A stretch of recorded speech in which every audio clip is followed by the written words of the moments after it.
नमस्कार, मी मनाली. दिल्ली येथील जंतर मंतरवर सोनम वांगचुक यांच्या आंदोलनादरम्यान अभिजित दिपके यांच्यावर शाई फेकणारी बरखा त्रेहन ही महिला म्हणते की मला तिथल्या तरुणांनी ढकललं, माझ्या प्रायव्हेट पार्टला स्पर्श केला आणि ती ओपन करून दाखवते की मला कशा प्रकारे स्पर्श केला.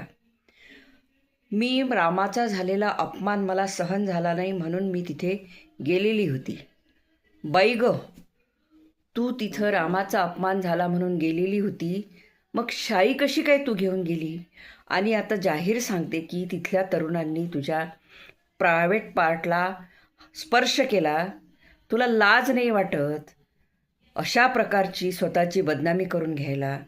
कशासाठी? खरोखर अशा महिलांमुळं संपूर्ण महिला जमात बदनाम होते.